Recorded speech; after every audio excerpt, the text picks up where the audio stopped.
I always feel a missing piece in me. And I don't know how, where, and when that missing gap inside me, in my heart, in my feeling, would be fulfilled.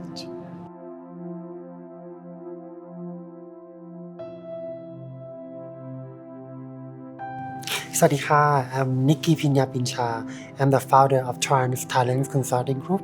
So we are the Diversity, Equity, Inclusion consultancy agency. I also co-founded Trans Pride Thailand. And apart from that, at a global level, I co-chair the Enterprise Global Trans Task Force, oversee the whole advocacy education program for transgender and non-binary across the world. So that's what I do.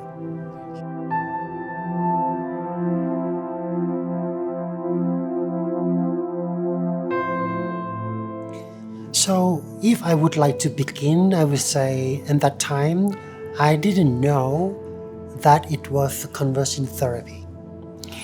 When I was studying in the primary school, I just realized that, I couldn't feel that I could fit in with the classmates. When at activities, extracurricular activities, for example. So all the boys just play together. They play football. They do a lot of stuff.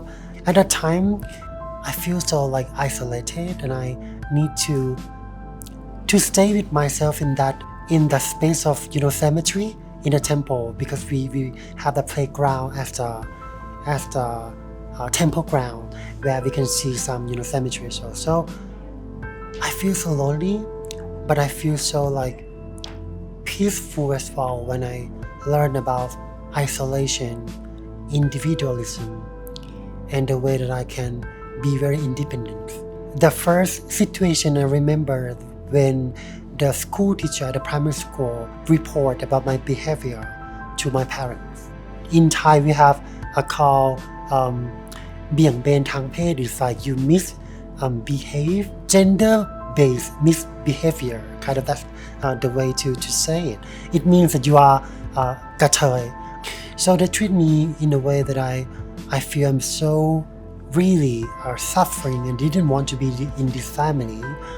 I tried to escape from the family with the low socioeconomic status of family, so I couldn't go far. I just go to other friend place. And from that time in the primary school, when the first report has been filed by the school teacher, so I joined the secondary school. The teacher, he made another report to my parents as well about my behavior. There was a project initiated by this school teacher, the secondary school teacher, about leadership camp. The school teacher tried to introduce that to my parents. And not only my parents, but we also have around 14 trans kids in that time, or Kathoy kids in that time. The teacher asked permission from the parents of the trans kid to send us to that school camp. And that leadership camp was led by the police students.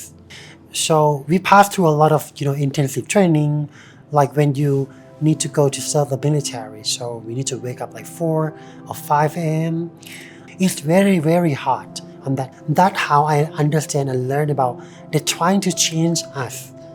But again, in that time, I didn't have any idea what does it mean, if that is conversion therapy. But I believe it was kind of.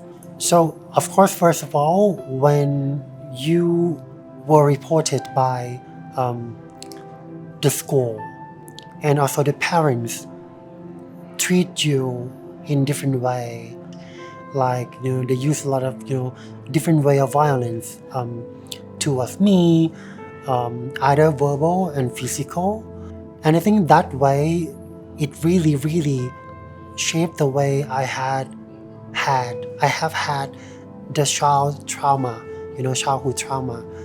And that's why until now today, I really, really value the chosen family, my trans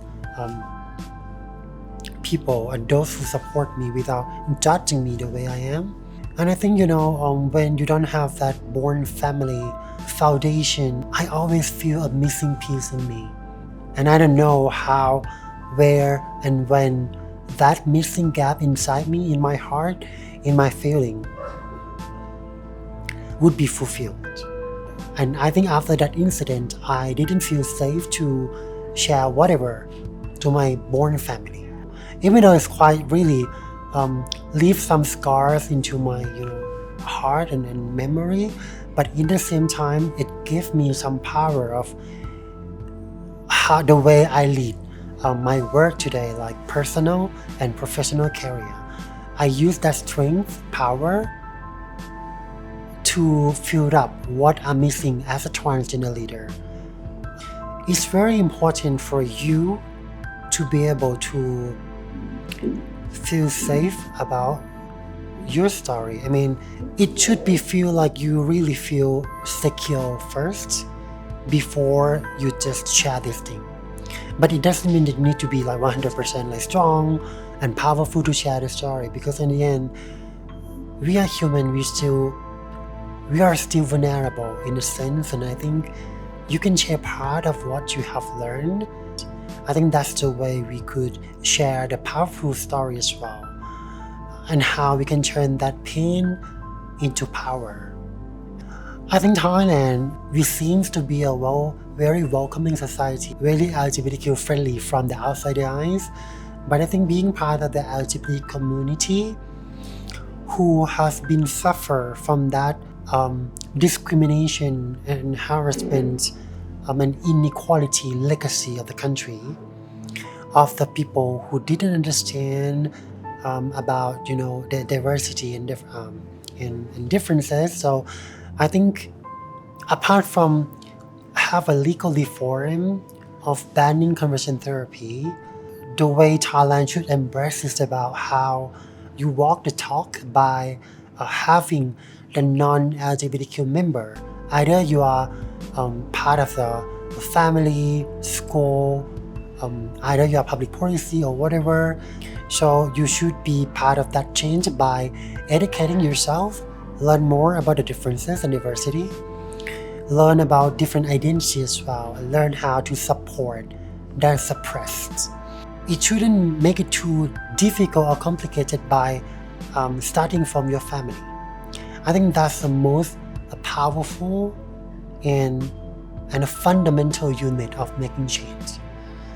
If you have the family, either born or chosen family, and I think that the most important unit that drive either systemic or cultural change in a bigger impact of the society.